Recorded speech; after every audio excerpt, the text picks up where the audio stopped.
Bihar public service commission ने LDC lower divisional clerk primary examination 26 फरवरी 2022 को held करवाए थे। हम लोग इस एग्जाम के क्वेश्चन पेपर और उसके आंसर देखेंगे। क्वेश्चन नंबर 51, प्राचीनतम वेद कौन सा है?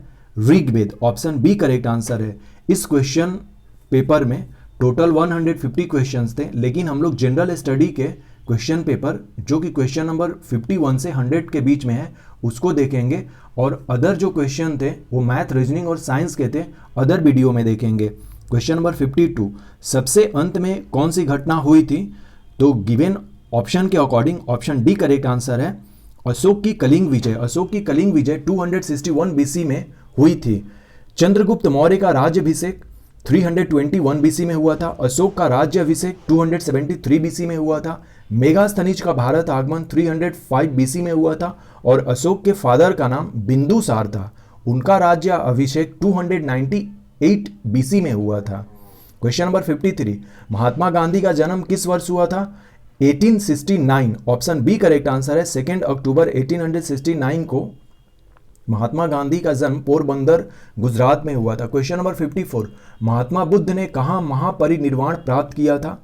Option B Kushinagar, option B सही आंसर है इसका। क्वेश्चन नंबर 55, सत्य शोधक समाज की स्थापना किसके द्वारा की गई थी?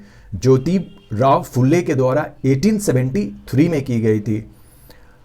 क्वेश्चन नंबर 56, सबसे पहले कौन सी घटना हुई थी? तो according to given option Nadir Shah का आक्रमण सही आंसर है। सबसे पहले घटना यह हुई थी, नादिर शाह का आक्रमण जो है 1738 और 1738-39 में हुआ था, जिसमें कि करनाल का युद्ध भी हुआ था 1738 में, और नादिर शाह ने फरवरी 1739 में अपना कब्जा जमा लिया था। प्लासी का युद्ध 1757 में हुआ था। पानीपत का तृतीय युद्ध 14 जनवरी 1761 को हुआ था, और बक्सर का युद्ध 22 अक्टूबर 1764 को हुआ था। इसलिए ऑप्शन ए करेक्ट आंसर है। क्वेश्चन नंबर 57, 1942 ईस्वी में जयप्रकाश नारायण को किस नगर के जेल में रखा गया था? यह है हजारीबाग के जेल में रखा गया था। भारत छोड़ो आंदोलन 1942 में जब प्रारंभ हुआ था तो 9 अगस्त की सुबह में ही जो मेजर लीडर थे उनको अरेस्ट कर लिया गया था, जिसमें कि जयप्रकाश नारायण भी थे। तो जयप्रकाश नारायण को हजारीबाग जेल में रखा गया था, जो कि आज झारखंड में है। डॉक्टर राजेंद्र प्रसाद को भी गिरफ्तार कर लिया गया था। इनको बांकीपुर जेल पटना में रखा गया था। इसलिए यहां पर ऑप्शन बी करेक्ट आंसर है। सूची 1 और सूची 2 को मैच करवाना है। क्वेश्चन नंबर 51, आनंद भवन इलाहाबाद प्रयागराज में है, साबरमती आश्रम अहमदाबाद में है, गेटवे ऑफ इंडिया मुंबई, और जालियावाला बाग अमृतसर। इसलिए ऑप्शन सी करेक्ट आंसर हो जाएगा। क्वेश्चन नंबर 59, मैच करना है इमारत और निर्माता को। अलाई दरवाज़ा का निर्माण अलाउद्दीन खिलजी ने किया था। आगरे का किला अकबर के द्वारा बनाया गया था।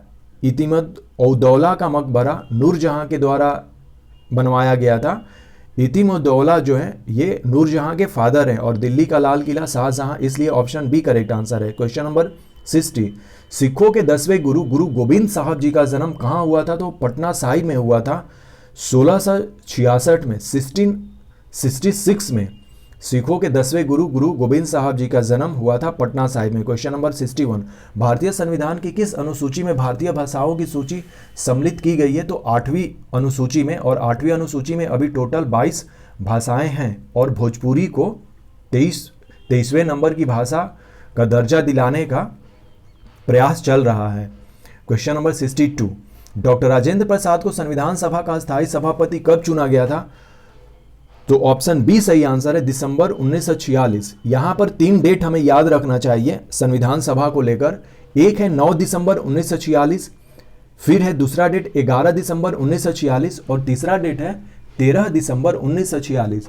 9 दिसंबर 1946 को संविधान सभा पहली बार उसकी बैठक होती है, जिसमें कि अस्थायी टेम्पोररी जो है सभापति सज्जिदानंद सिन्हा को चुना जाता है। लेकिन 11 दिसंबर 1946 को जो बैठक होती है उसमें परमानेंट सभापति चुन लिया जाता है डॉक्टर राजेंद्र प्रसाद को। और 13 दिसंबर 1946 का जो डेट है वो डेट काफ़ी इंपॉर्टेंट है। पंडित जवाहरलाल नेहरू के द्वारा रिजोल्यूशन लाया जाता है संविधान का, तो 9, 11 और 13 दिसंबर ये काफ़ी इंपॉर्टेंट डेट हैं। क्वेश्चन नंबर 63, किस संविधान संशोधन के द्वारा शिक्षा के अधिकार को एक मौलिक अधिकार के रूप में सम्मिलित किया गया? तो 86वें संविधान संशोधन के अकॉर्डिंग, और यह 2002 में आया था। 86वां संविधान संशोधन जो है, जो कॉन्स्टिट्यूएंट संविधान संशोधन जो है, संविधान संशोधन के द्वारा शिक्षा के अधिकार को एक मौलिक अधिकार के रूप में कब सम्मिलित किया गया था? तो 86वें संविधान संशोधन के द्वारा, जो कि 2002 में आया था। क्वेश्चन नंबर 64, इनमें से कौन भारत के उपराष्ट्रपति कभी नहीं रहे हैं? तो फखरुद्दीन अली अहमद, डॉक्टर एस राधाकृष्णन रहे थे, जाकिर हुसैन भी रहे थे और वीवी गिरी भी रहे थे। हम लोग अभी अपने उपराष्ट्रपतियों की लिस्ट भी देखेंगे, तो फखरुद्दीन अली अहमद नहीं थे। ऑप्शन ए करेक्ट आंसर है। क्वेश्चन नंबर 65, स्वच्छ भारत अभियान किस वर्ष प्रारंभ किया गया था? तो 2 अक्टूबर 2014, इसलिए ऑप्शन ए करेक्ट आंसर है। पंचायती राज अपनाने वाला पहला राज्य कौन सा था? Rajasthan. Option D correct answer है। क्वेश्चन नंबर 67, जुलाई 2021 ईस्वी में भारत का संसदीय कार्य मंत्री किसे नियुक्त किया गया है? तो Dharmendra Pradhan. Option B correct answer है। क्वेश्चन नंबर 68, जुलाई 2021 ईस्वी में किसे कर्नाटक का राज्यपाल नियुक्त किया गया है? तो Thawarchand Gehlot. Option D correct answer है। अब हम लोग वाइस प्रेसिडेंट के लिस्ट देख लेते हैं अपने इंडिया के। जो हमारे अभी वेंकैया नायडू हैं, 2017 में ये वाइस प्रेसिडेंट बने थे, यह 13वें नंबर के वाइस प्रेसिडेंट हैं। इसी तरह से कुछ लिस्ट है। मोहम्मद हामिद अंसारी वाइस प्रेसिडेंट रह चुके हैं, भैरव सिंह शेखावत रह चुके हैं, कृष्णकांत रह चुके हैं, के.आर. नारायणन रह चुके हैं वाइस प्रेसिडेंट, शंकर दयाल शर्मा भी वाइस प्रेसिडेंट्स थे, रामास्वामी वेंकट रमन थे, मोहम्मद हिदायतुल्ला थे, वी.डी. जाटी भी रह चुके हैं, जी.एस. पाठक रह चुके हैं, वी.वी. गिरी रह चुके हैं, जाकिर हुसैन और सर्वपल्ली राधाकृष्णन जो थे हमारे फर्स्ट वाइस प्रेसिडेंट थे। राजस्थान के बारे में ये हम लोग कुछ फैक्ट्स देख लेते हैं कि राजस्थान देश का पहला राज्य था जहां पर पंचायती राज व्यवस्था को लागू किया गया था। इस योजना का शुभारंभ प्रधानमंत्री पंडित जवाहरलाल नेहरू ने नागौर जिले में 2 अक्टूबर 1959 को किया था। इसके बाद इस योजना को उसी साल 1959 में ही आंध्र प्रदेश में भी लागू किया गया था। क्वेश्चन नंबर 69, भारत का महान्यायवादी किसके द्वारा नियुक्त किया जाता है? तो राष्ट्रपति। ऑप्शन ए करेक्ट आंसर है। क्वेश्चन नंबर 70, वर्तमान समय में निम्न में से कौन सा एक मौलिक अधिकार नहीं है? तो संपत्ति का अधिकार जो है वो मौलिक अधिकार नहीं है। अब मौलिक अधिकार जो है, ये संपत्ति का अधिकार जो है, संपत्ति का अधिकार लीगल राइट अब है और यह आर्टिकल 300A में रखा गया है। अभी हमारे पास 6 फंडामेंटल राइट्स हैं, जिसमें कि समानता का अधिकार आर्टिकल 14 से 18 के बीच में है, शोषण के विरुद्ध अधिकार आर्टिकल 23 और 24 में लिखा गया है, और स्वतंत्रता का अधिकार यानी कि राइट टू फ्रीडम आर्टिकल 19 से लेकर 22 के बीच में है, और आर्टिकल 19 से 22 के बीच में ही आर्टिकल 21A आता है, जो कि इससे पहले जो हम लोगों ने शिक्षा का अधिकार किया था, तो 21A में इंक्लूड किया गया है शिक्षा के अधिकार को। क्वेश्चन नंबर 71, निम्न में से कौन सा नगर यमुना नदी के किनारे नहीं है? तो अयोध्या नहीं होगा इसका सही आंसर। इसका सही आंसर अयोध्या होगा। अयोध्या जो है वो सरयू नदी के किनारे बसा है। क्वेश्चन नंबर 72, 2011 की जनगणना के आधार पर बिहार भारत का तीसरा सबसे अधिक जनसंख्या वाला राज्य है। पहला उत्तर प्रदेश, दूसरा महाराष्ट्र और तीसरा अपना बिहार। क्वेश्चन नंबर 73, बिहार में कौन सा जलप्रपात नहीं है? तो हुंडरू जलप्रपात नहीं है। हुंडरू जलप्रपात रांची झारखंड में है, जबकि धुआं कुंड, ककोलत और मंझर कुंड अपने बिहार में है। क्वेश्चन नंबर 74, निम्न में से कौन सा बिहार की पश्चिमी सीमा पर स्थित है? उत्तर प्रदेश पश्चिम में है, झारखंड दक्षिण में है, पूरब में पश्चिम बंगाल और झारखंड दोनों है, नेपाल जो है नॉर्थ में है अपने, तो इसलिए ऑप्शन सी करेक्ट आंसर है। बिहार में कौन सी नदी नहीं बहती है? तो गोमती जो है उत्तर प्रदेश में बहती है, और गोमती के किनारे ही अपना शहर लखनऊ है, जबकि फल्गु, बागमती और पुनपुन जो है बिहार की नदियां हैं। क्वेश्चन नंबर 76, क्षेत्रफल के अनुसार सबसे विशाल महाद्वीप कौन सा है? No doubt Asia. Option A correct answer है। स्वर्ण रेखा रिवर पर हुंडरू फॉल है, जो कि रांची झारखंड में स्थित है। 98 मीटर हाइट है हुंडरू फॉल का। ये एक दृश्य है हुंडरू फॉल का। क्वेश्चन नंबर 77, बिहार में कौन सा खनिज पाया जाता है? तो अकॉर्डिंग टू, मैंने इसमें देखा ऑप्शन के अकॉर्डिंग उपयुक्त सभी को मैंने लगाया, क्योंकि अवरक है, ठीक है, मेजर प्रोडक्ट है अपना, लेकिन क्वार्टाइट और पाइराइट भी पाए जाते हैं और एक्चुअली ऑप्शन में दिया है उपयुक्त सभी, तो मेरे अनुसार ऑप्शन डी सही होना चाहिए इसका। जो ऑप्शन डी मैंने इसमें चूज कर लिया है, ऑप्शन डी करेक्ट आंसर है क्वेश्चन नंबर 27 का। क्वेश्चन नंबर 28, यमुना नदी का उद्गम किस राज्य से होता है? तो Uttarakhand, option D correct answer. पृथ्वी दिवस कब हम लोग सेलिब्रेट करते हैं? 22 अप्रैल को, ऑप्शन बी करेक्ट आंसर है। हीराकुंड जो बांध है वो महानदी उड़ीसा में है, उड़ीसा पर है। एटीएम का पूर्ण रूप जो होता है automated teller machine, option C correct answer है। 2011 की जनगणना के अनुसार निम्नलिखित राज्यों में से किसकी ग्रामीण जनसंख्या सर्वाधिक है? तो गिवन ऑप्शन के according option B correct answer है। ये काफी टफ क्वेश्चन माना जाएगा, डेटा बेस्ड क्वेश्चन है और खासकर बिहार के लिए, लेकिन यहाँ पर थोड़ा सा लगाया जा सकता है, लेकिन इसमें यदि हम लोग प्रोबेबिलिटी भी देखें तो पंजाब, कर्नाटक, असम और झारखंड, मतलब ये कंफ्यूज वाला क्वेश्चन है। मैंने लिस्ट दे दिया है, लिस्ट में हम लोग देख लेते हैं, इसलिए सही इसका ऑप्शन बी है, कर्नाटक। नीति आयोग ने किस आयोग का स्थान लिया है? तो योजना आयोग। नीति आयोग की शुरुआत 1 जनवरी 2015 से होती है। क्वेश्चन नंबर 84, भारत के नियंत्रक एवं महालेखा परीक्षक की नियुक्ति किसके द्वारा की जाती है? तो राष्ट्रपति, ऑप्शन ए करेक्ट आंसर है। यहाँ पर ऑपरेशन शक्ति हम लोग देख लेते हैं, करंट में पूछा गया था। ऑपरेशन शक्ति जो है हमने स्टार्ट किया गया था अफगानिस्तान से अपने लोगों को ले आने के लिए। जब तालिबान ने काबुल पर अपना काबुल को अपने कब्जे में ले लिया था, तब हम लोगों ने ऑपरेशन देवी शक्ति स्टार्ट किया था। क्वेश्चन देखेंगे इसका। एटीएम ऑलरेडी हम लोगों ने देखा, तो एटीएम को सबसे पहले इन्वेंट करने वाले जान लेते हैं। जॉन सेफर्ड बैरन, डो ड्यू कॉन्ग एंड डोनाल्ड वेजल, ये 3 लोग मिलकर एटीएम का डिस्कवर करते हैं। और एटीएम का फुल फॉर्म जो है ऑटोमेटेड टेलर मशीन होता है। लेकिन पहली बार एटीएम को किसने यूज किया था, किस बैंक ने यूज किया था कैश निकालने के लिए? तो the UK's first drive through cash machine was opened by Barclays on 22 May 1998 at Hatton Cross near Heathrow airport.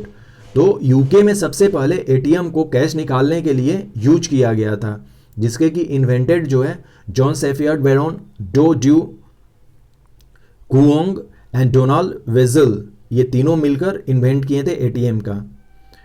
List हम लोग देख रहे हैं, पॉपुलेशन जो कि रूरल इंडिया का है। असम का जो पॉपुलेशन है इन 1000 में ये दिया गया है, आप देख पा रहे होंगे 26,807 थाउजेंड्स ये है, इन 1000 में ये सारा डेटा है 2011 का। झारखंड का 25,055 है, जबकि कर्नाटका का 37,469 है। तो इस तरह से कर्नाटका का सबसे ज़्यादा है 37, जबकि पंजाब का 17,344 है। क्वेश्चन नंबर 85, निम्न में से बिहार में किसकी प्रचुर मात्रा में उपज होती है? ये क्वेश्चन थोड़ा कन्फ्यूजन वाला था, यहाँ पर तंबाकू भी लिया जा सकता है, लेकिन तंबाकू जो है सबसे ज़्यादा आंध्र प्रदेश में ली जाती है अकॉर्डिंग टू। तो मुझे लगा कि इसमें गिवन ऑप्शन के अकॉर्डिंग चाय जो है अपने बिहार में भी उगाई जाती है। किशनगंज और पूर्णिया जो जिला है वो काफ़ी फेमस है, चाय के लिए भी किया जाता है। जबकि पूरे इंडिया में चाय की जो सबसे ज़्यादा प्रोडक्शन है वो असम में होती है, फिर बंगाल में होती है, उसके बाद साउथ के स्टेट में होते हैं और अपना बिहार भी कुछ स्थान रखता है। तंबाकू हमारे वैशाली में होती हैं, लेकिन इसमें चाय और तंबाकू में कन्फ्यूज़न था, लेकिन मैंने इसमें चाय को कंसीडर कर लिया है। अब देखते हैं कि बीपीएससी का फाइनल आंसर क्या आता है। क्वेश्चन नंबर 86, मुजफ्फरपुर की लीची का ब्रांड का नाम है शाही लीची, ऑप्शन डी करेक्ट आंसर है। मैच करवाना है फसल और अधिकतम कौन सा उत्पाद करता है? तो जूट जो है सबसे ज़्यादा पश्चिम बंगाल में हो जाएगा, चाय असम में हो जाएगा, गन्ना उत्तर प्रदेश में और रबड़ केरल में, इसलिए ऑप्शन ए करेक्ट आंसर है इस क्वेश्चन का। क्वेश्चन नंबर 88, विश्व उपभोक्ता दिवस 15 मार्च को सेलिब्रेट किया जाता है, ऑप्शन सी करेक्ट आंसर है। क्वेश्चन नंबर 89, भारत में सरकार का वित्तीय वर्ष कब से स्टार्ट होता है? तो 1 अप्रैल से लेकर 31 मार्च तक, और 1 अप्रैल से 31 मार्च तक अब आरबीआई का भी वित्तीय वर्ष हो गया है। क्वेश्चन नंबर 90, सहकारिता मंत्री का दायित्व किसे सौंपा गया है? तो अमित शाह को ही सौंपा गया है। 2021 में ही हमने मिनिस्ट्री ऑफ कोऑपरेटिव स्थापित की है। डीआरडीओ की एडवांस चेफ टेक्नोलॉजी क्या है, ये पूछा गया था क्वेश्चन। तो कि चेफ टेक्नोलॉजी किससे रिलेटेड है, तो डीआरडीओ से रिलेटेड है। डीआरडीओ ने चेफ टेक्नोलॉजी का निर्माण किया है। तो हम लोग देख लेते हैं कि चेफ टेक्नोलॉजी है क्या। यह एक इलेक्ट्रॉनिक काउंटर मेजर डिस्पेंसिंग तकनीक है जिसका इस्तेमाल लगभग सभी देशों की सेनाओं द्वारा अपने जहाज़ों तथा वायुयानों को दुश्मन देश की मिसाइल, रेडियो तरंगे, रडार आदि की नज़र से बचाने के लिए किया जाता है। ये सारा चीज़ नहीं जानना है हम लोगों को ज़्यादा, ये एक जान लेते हैं कि डीआरडीओ जो है इसकी स्थापना 1958 में हुई थी और इसका जो हेड क्वार्टर है वो नई दिल्ली में है। ये एक क्वेश्चन पूछा गया था, the night watchman. The night watchman एक नोवेल है जिसको कि लुइस इडोरिच लिखती हैं। ये क्वेश्चन है, हम लोग देखेंगे इसको। टोक्यो ओलंपिक 2020 में भारत ने कितने पदक जीते थे, तो 7 पदक टोटल जीते थे हम लोगों ने। क्वेश्चन नंबर 92, भारत में किस संगठन ने एडवांस चेफ तकनीक विकसित की है, तो DRDO, option D correct answer है इसका। क्वेश्चन नंबर 93, भारत द्वारा ऑपरेशन देवी शक्ति किस देश में किया गया था, तो अफगानिस्तान में। ऑलरेडी हम लोगों ने देखा। मॉरिशस की राजधानी पोर्ट लुइस है। क्वेश्चन नंबर 95, जापान की मुद्रा येन है, ऑप्शन सी करेक्ट आंसर है। Question number 96, the night watchman उपन्यास के लेखक जो हैं Louise Erdrich, okay this, so option A correct answer. Punjabi भाषा की लिपि गुरुमुखी में लिखी जाती है, ऑप्शन सी करेक्ट आंसर है। क्वेश्चन नंबर 98, अफगानिस्तान के राष्ट्रपति का नाम जो कि हाल ही में देश से भाग गए थे, Hamid Karzai, option A correct answer. Question number 99, Hindi भाषा में वर्ष 2020 के साहित्य अकादमी पुरस्कार के विजेता अनामिका हैं और ये बिहार से ही रिलेटेड है, ऑप्शन ए करेक्ट आंसर है। क्वेश्चन नंबर 100, 127वां संविधान संशोधक विधेयक 2021 किससे संबंधित है, तो ऑप्शन ए सही आंसर है, आरक्षण से संबंधित है। यहाँ पर हम लोग कुछ फैक्ट देख लेते हैं। संविधान संशोधन जो विधेयक 127वां था ये आरक्षण से रिलेटेड है। ये डिटेल्स इसके बारे में है कि क्या है क्या नहीं, ये आप देख सकते हैं। तो ये अपने 50 क्वेश्चंस रहे। अदर जो क्वेश्चंस हैं जो साइंस और जनरल ये साइंस, मैथ्स और रीजनिंग के जो क्वेश्चंस है वो अदर वीडियो में हम लोग देखेंगे।